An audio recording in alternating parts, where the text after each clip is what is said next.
Hello friends, काहा नाम भाविकी एक नंबर बाछंतु। देखिबा तांको मनरे आपणको पई कौन अछि। आपण जदि काहा मनर कथा जानिबाकु चाहुछंती तेबे आपण एही टारोट कार्डर रीडिंग द्वारा अन्यर मनर कथा जानि परिबे। जेपरि आपण जहा विषय रे भाबुचंती से आपणको विषय रे कौन भाबुचंती, आपणको प्रति तांको मनरे कौन सबु फीलिंग्स रहिछि।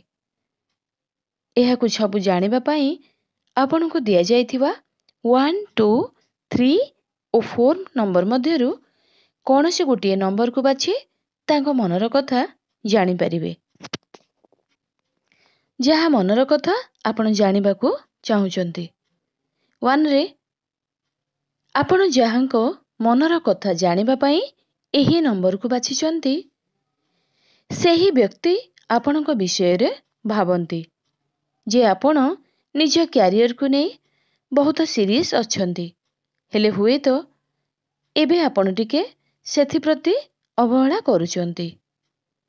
हेले आपण जणे एमिति लोक जे आपण जदि निज पढ़ा कि निज भविष्यत को नै अधिक परिश्रम करिवे तेबे आपण जणे बहुत बड़ सफल व्यक्ति होई बाहरी पारिबे बोली एपरि किछि भावना एही लोकंको मनरे आपणको पई रहिछि। 2 रे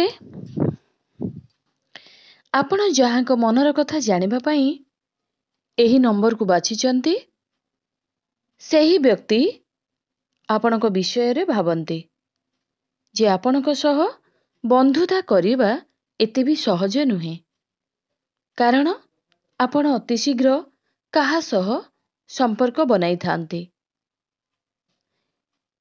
कौनसी भी काम करिबा पूर्वरु आपण बहुत भाबी चिंती सेही काम को करिथांती। बहुत स्मार्ट बोली से आपणको विषय रे भाबंती। 3 रे आपण जहांको मनर कथा जानिबा पई एही नंबर को बाछिचंती सेही व्यक्ति आपणको विषय रे भाबंती जे आपण जणे एमिति लोक जे कि बहुत समय रे द्वंद्व रे रहिथांती। आपणको उपरे एही व्यक्ति जनक आखि बंद करी भरोसा केबे भी करि परिबे नाही बोली तांको लागि थाए, कारण बहुत समय रे आपणको मनरे किछि थाए हेले आपण अन्य को अलगा ही कहिथांती बोली एभली स्वभाव थुआ लोक आपणको एही व्यक्ति भाबंती।